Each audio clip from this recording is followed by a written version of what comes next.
Welcome to Mr. Paranormal YouTube channel. As you know, we're paranormal investigators, and the paranormal covers a wide range of topics. One of my big topics, if you've watched us, you'll know, is UFOs. So I thought, what I'll do, quick video, some of the books I've read, the meanings about the books, and just a brief history of UFOs.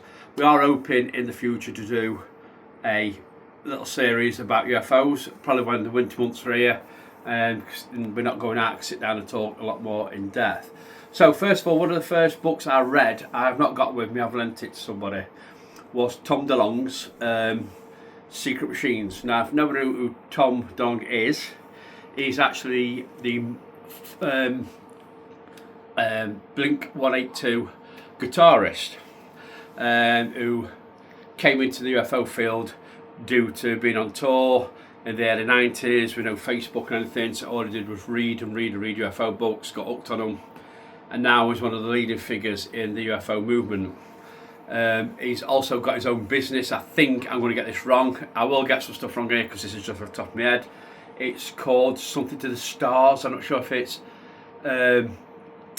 Highway to the Stars or something like that. It's his own business where they're looking into UFOs, doing technology, etc, etc. The book is very good for two reasons. It's 50% fiction, 50% fact. So what he's done, the characters in it, there's about 6 or 7 characters that you follow for the story. It's a pretty big book. It's about 900 pages, but it's easy to read. It flows, the chapters are small, but the fiction side of it are the characters' names, the journey they go on, but the things they encounter are the fact-based. Two instances, I'm not going to ruin the book in case you want to read it, is that there's an abduction in it. A woman gets abducted by the UFO that's been following her down a highway. She wakes up, strapped to a table, sees the alien figures come in, and she manages to get strapped free as she tries to punch one of these aliens, but a fist sinks in to its skin. Ben's behind the camera. It always makes me laugh. He knows this story. It always makes me laugh. Yeah, sinks into the skin, and it knocks her into the floor. And then while she's trying to get those shots, that is so weird, the feeling of it. And when she flips over to get the alien, she notices like a seal down the back of the alien, pulls it, and there's actually a person inside it. Ben just laughs at the story. But this is one of the fact-based things, and it's actually a doctor or scientist working for a Russian government that they've created these UFOs, abducting people, doing tests on them. That's one side of it. The other side of it is they get a fighter pilot. He gets into Area 51, which we'll get to in a minute. That's another book, and he gets a chance to fly these craft, these disc-shaped craft, which when he sits in them, he can press a certain button and it disappears from underneath him. So it's basically him, like he's flying with nothing around him. You can see 360 above him, below him, you can see everything. And outside the craft, you see nothing. You don't even see him. So this is the bits he delves into. He like drops truth in there with the fiction. It's a very good book. That's Tom DeLonge's Secret Machines. He's got about 3 or 4 of the books out. We will try and add that book into the little video for you. So get on to Area 51. Area 51 became famous after the Roswell incident in, I think it was 1940, cool dear, was it 41, about 47, somewhere, when the 40s. I think it was 40. I think it was early on. Became famous. Anybody don't know what Roswell incident was? A crash UFO in New Mexico, Roswell. Farmer got hold of the wreckage that was in his field, took it home, papers got hold of it, UFO crash. A few days later, the government got hold of it, all of a sudden it's a weather balloon. Farmer says there are beings in this craft, the government says there weren't beings in this craft. And this is a weird story because in one of the books, I will get to it, I will get to the next book. So Area 51 is a secret military base in America where apparently they are hiding UFO technology and even aliens. One great book I've read is Annie Jacobson's Area 51. Quite a big book, easy read. Now, she's also done another book which will come into this, is Nuclear War. It's a very good book. That's got nothing to do with UFOs as such, but you'll see why. So, she goes into all the history of Area 51 from start to finish. Well, it's still going. She does touch on Roswell. Now, the very interesting thing about Roswell in her book is, and this is all facts, not fiction, is that they claim that the crash UFO was actually a Russian, well, what they call like a drone with no power. So obviously they flew in, they reckon Russia flew in on a plane, this UFO shaped craft below it, dropped it, glided in to crash, to cause a bit of mayhem in America. But what they did was put people in there, which they did experiments on. This is all in this book, this is not me saying this is fact, it's in the book. Did experiments on them to make them look like aliens. She goes into great detail in that book. It is a bit disturbing towards the back end of that book, which covers that bit. So Area 51 is basically a secret base where they're meant to be craft and aliens. But Annie Jacobson puts, apart from the last chapter in the book about Roswell, she talks about all the testing of their secret military planes. Is it the Bluebird and all that fly great heights, all secret. So there's no mention of UFOs as such until you get to the Roswell bit in that. Now, this is one book I do recommend you reading first when you get into UFOs. It's I'm going to pronounce this wrong. What's that say? Imminent. By Lewis. Alexander Zondo. So Lewis was a intelligence gatherer in the military. And he got a phone call of Sundays wanted to go and work at the Pentagon, searching for, investigating UFOs, UAPs. Now they're called UAPs rather than UFOs. UFOs is unidentified flying objects. Now they call them UAPs, which is unidentified aerial phenomenon. Ben always laughs at that. Because now you've got them coming out of the water. You've got them. You've got them in the water. But it goes through his career, and then he delves into some of the cases. The famous Tic Tac one.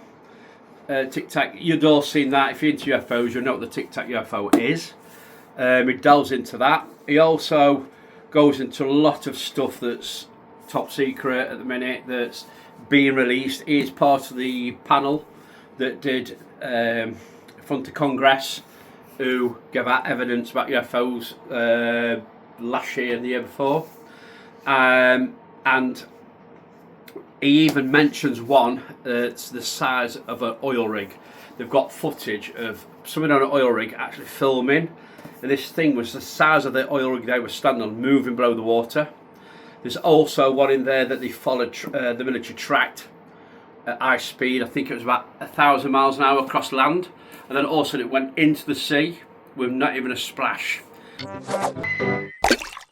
It all goes into that. So I'm not going to ruin the book, but if you want to get into UFOs, you're not 100% sure what your UAPs, UFOs are, this is a great book to start with. And then I start delving deeper into stuff like Project Beta. This is all about, this is true, about a secret, somebody who literally spied on a Air Force base for years and years and years, claiming that they got caves, UFOs in, secret projects going off. They got listening devices everywhere. Everybody thought they were crazy until they investigated it, I think it was in the 90s, and found out it was telling the truth. So if you want to get into like the secret side of it, that's a good book, Project Beta.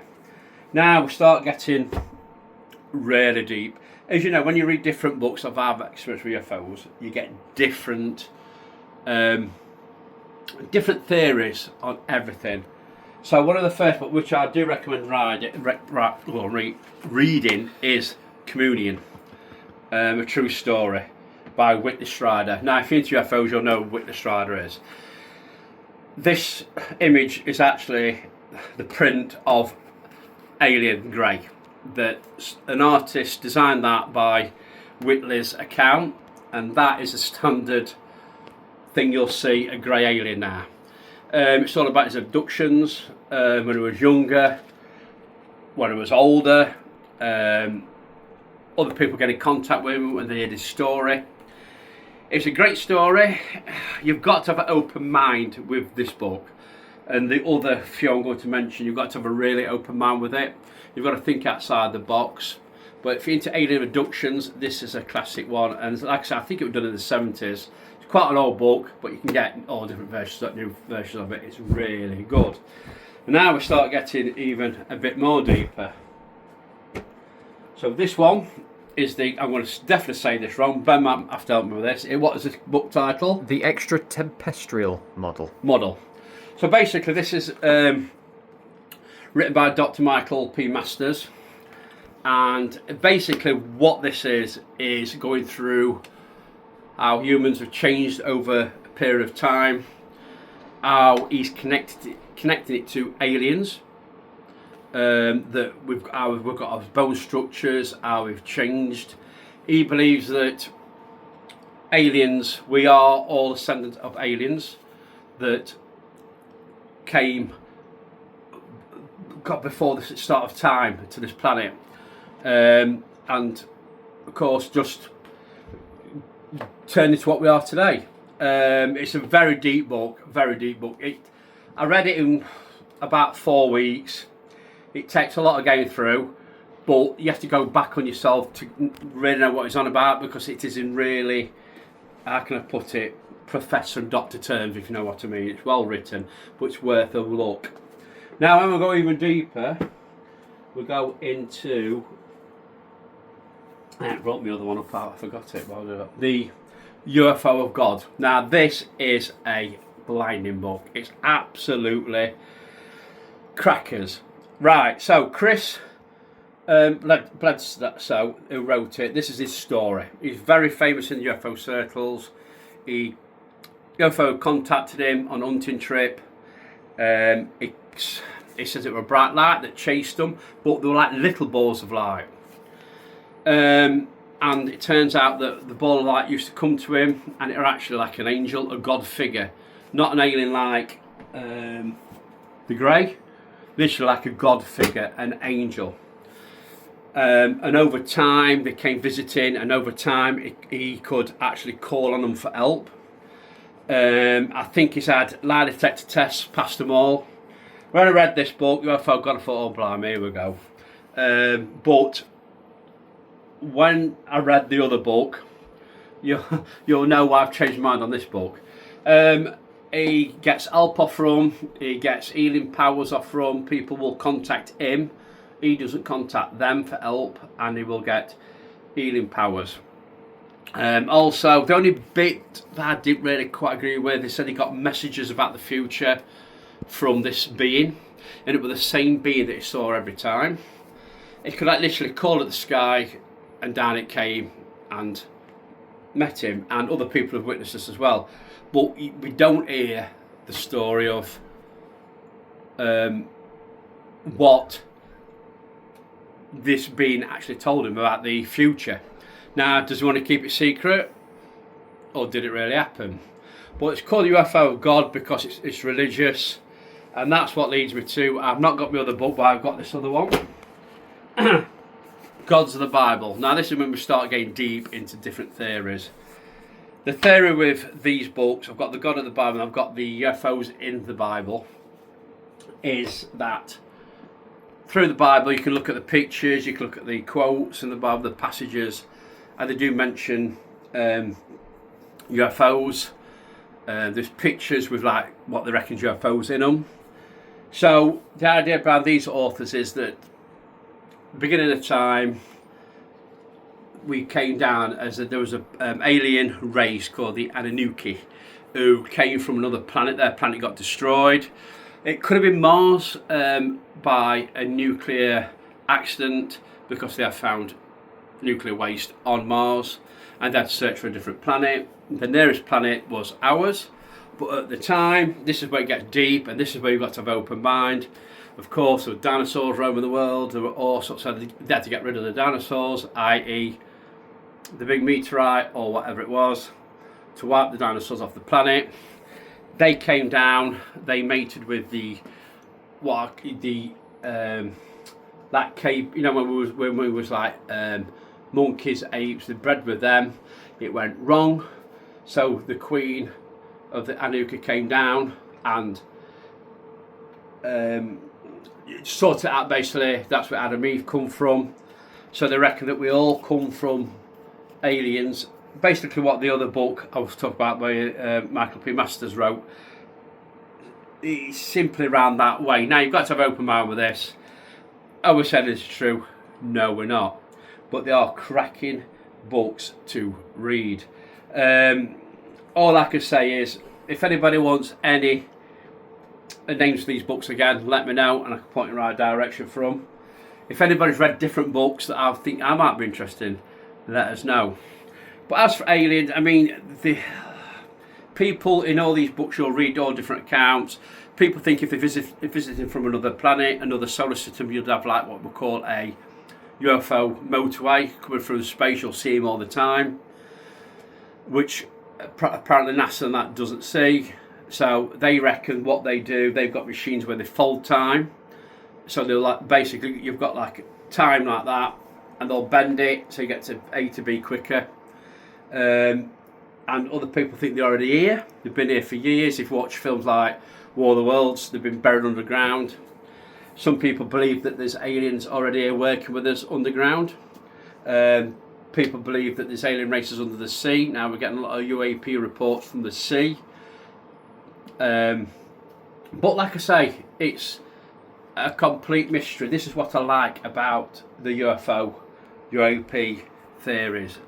There's proof, there's books, there's documentaries, there's eyewitnesses with all this stuff, and more is coming out. Now, will the truth ever come out, the full truth? I don't think it will. But we can live and hope, can't we? So if anybody else is into the UFOs, UAPs, please message us and let us know what you think and your opinions of it. Also, me and Ben was lucky enough to appear in a UFO documentary by Scott Ames on YouTube. If you put Scott Ames in YouTube, you can go across and have a look at it. It's a great documentary. There's a few other people on there as well. Like I say, this is another part towards, like, we're paranormal investigators, but we do venture into UFOs, UAPs, and keep an eye out because we are going doing a sky watch very soon to see if we can catch anything in the sky. So guys, thanks very much for listening. This video is not for everybody, I know that, but we like doing different things for different people. But if anybody's got any more books that they want me to look at, or they've read and think, you know, you might like that, or what the aim of that book and all that, let me know and I will quite going to get back to you.